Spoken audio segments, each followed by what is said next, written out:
Storyteller is one of my very dearest friends, and she's a real inspiration and role model for me. Sue is an incredibly vibrant, wonderful, loving person, so it's very appropriate that she should be sharing her love story this evening. You will find on your chairs some details about her latest book, and I can heartily recommend it. Sue has an incredibly interesting journey to share, which has led her to this point of being able to write that book. And when I asked her what her favourite song or film was, love song or film, she said, "Dancing Cheek to Cheek" by Fred Astaire, because that's what she does with her wonderful man. Please welcome Sue Plumtree.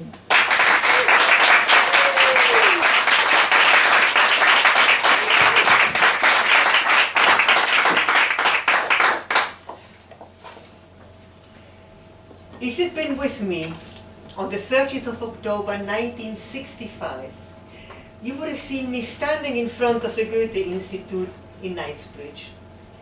I'm so excited because not only do I love classical music, but it's also the first event I'm going to since I first arrived in England from Buenos Aires 3 months ago. I've arrived early just to make sure I get a good seat, because chances are it's going to be this huge hall and crowded. I step in, and it's not a huge hall at all. It's actually a big room, doesn't even have a stage, but it's actually, yeah, a very nice room. The instruments are already set out.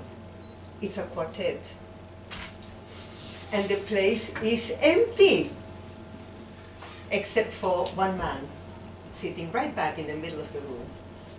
So I look at him and thought, yep, and I go and sit myself right next to him. I have no idea how many social taboos I'm breaking, but yeah, what do I know? I've only just arrived in England.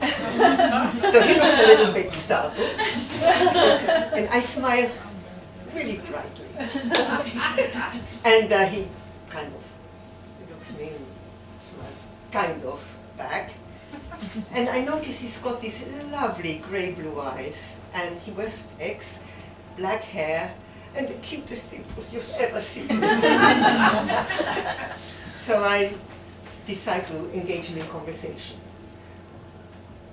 Well, conversation is a big word. Bit of a monologue. Oh, it's like pulling teeth. I don't care. I can speak for the two of us. And I do. And he goes, And I don't remember much of the concert, but I do remember afterwards thinking back that he said he loves Shostakovich, and that next Saturday he's going to another concert, Conway Hall in Holborn. And I decide I'm going there as well. Bit of a pity that he didn't actually ask me to go with him. Fast forward, and it's Saturday, and I'm getting ready. And I go, and I arrive early. And this time it is huge, and it is teeming with people, and I'm going, can't see him anywhere. I'm frantically looking around, and I can't see him. Eventually he says, "Ladies and gentlemen, the concert is about to start. Please take your seats." Well, I'm sitting in the gods, the cheap seats, so I have to trudge all the way up. Fortunately, I'm sitting right by the railings, and I can look down. And there he is! Yay! So I'm trying to catch his attention, short of saying yoo-hoo! Even I don't do. But I do try to catch his attention. I stand up, and I sit down, and I take off my coat, and I put my coat back on again, until people start hissing, "Sit down!" The music starts. I don't hear a thing. I don't even know who Shostakovich was anyway, but who cares? All I can think of is the interval. At last, the interval. I race down, then I stop and walk the rest of the steps sedately, and I aim straight for him. And I pretend, please surprise. I'm saying, Mr. Plumtree, how lovely to see you. He looks frantic, trying to figure out who the hell is this woman. Fortunately, he figures it out. And before the end of the interval, I actually get him to agree to have coffee with me after the concert. So go upstairs, again, I don't hear a note. And I make two decisions.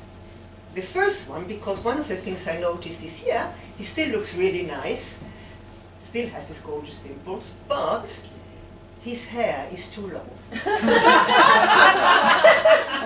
It touches the top of his shirt collar. The fact that this is the swinging 60s means absolutely nothing to me. And I decided, if I get to know him better, I'm going to get him to have his hair cut. The second thing I decide is I want to see if I can make him fall in love with me. I need to know, because I don't know if I'm attractive or lovable enough. Fast forward, and we are on the 20th of January 1966. And if you'd been with me on that day, you would have seen a very happy Sue. Because he says, Sue, there's something I want to say to you. I care about you. Let's get married. Oh, yes, yes. But promise me you will never change. Oh, I promise, I promise. Oh my God, he loves me just the way I am. That's wonderful. We marry on the 14th of March, 1966. And soon, fantasies get replaced with reality. Nothing that I imagined. He doesn't listen to me. He doesn't care. We have nothing to say to each other. And things that irritate the hell out of me is I have to nag him and nag him and nag him just to do the smallest thing. I hate it. It makes me feel like a nag, and I hate being a nag. And I feel so lonely. And I tell him how I feel, but it makes no difference. If he loved me, he'd change. But he doesn't.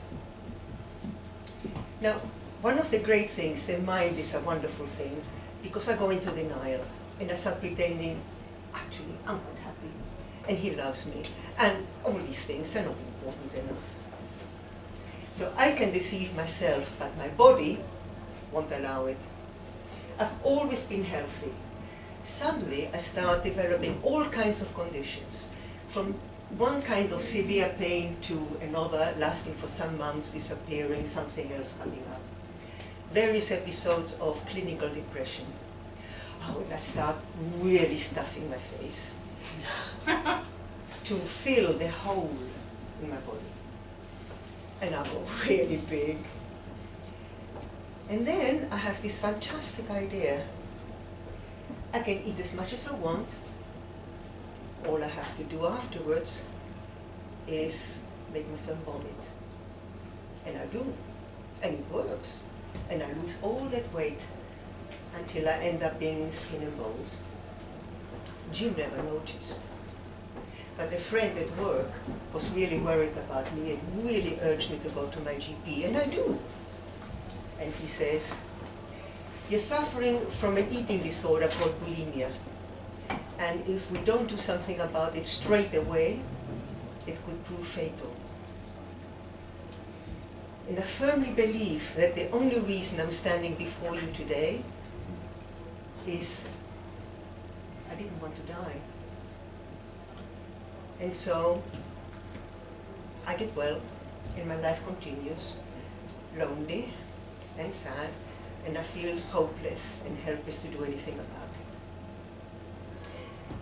it. And now I'm 56, and I meet a man. His name is Alan, and he becomes my life coach. And very slowly my life begins to change. Until one day, I suddenly see the emptiness in my marriage. And I realized two things. The first one is, I do deserve to be happy. I do deserve to be loved. And the other is that the pain of staying is worse than the fear of the unknown. And eventually, I leave my marriage after 37 years. I'm 60. And in the next 10 years, I go on to build a new life for myself. And I discover that I'm more capable, more resourceful, more resilient than I ever imagined myself to be. I write my autobiography, Dancing with a Mask, Learning to Love and Be Loved. I wrote it because I wanted people to know that there is another way. I wanted people to know that you don't have to be in pain, that there is something you can do about it. And I started attracting the most wonderful friendships into my life. People who are open-hearted, loving, supportive, generous. With Bev is one, Jenny's another, Lisa another. Thank you for being here. And I started coaching practice. I am the over 50s love specialist. I do it because I believe absolutely from the bottom of my heart that when you are happy, you cannot be mean, not to yourself, not to other people. And I go on adventures. In October 2015, I go to Turkey on a paragliding holiday. Paragliding. And I'm 70. Oh, it was awful. And my life is just fabulous. That's it. That's the best it can possibly be. Except it isn't. 2 weeks after I get back, I meet Paul, who turns out to be my soulmate, my lover, my friend, my partner. And this is what I learned. I learned that being a people pleaser is not good, not for yourself, not good for a relationship. I learned it takes two to tango, which means when I left my marriage age 60, I was still blaming Jim for my unhappiness. It took me a few years after I left my marriage to realize how I contributed to the death of my marriage. I have to tell you, it was the most painful insight and the most liberating. And I know exactly what does not work in a relationship, because I did it all. But I also learned from being with Paul what it takes, exactly what it takes, to have a strong and loving relationship. And my life is full and complete. Thank you.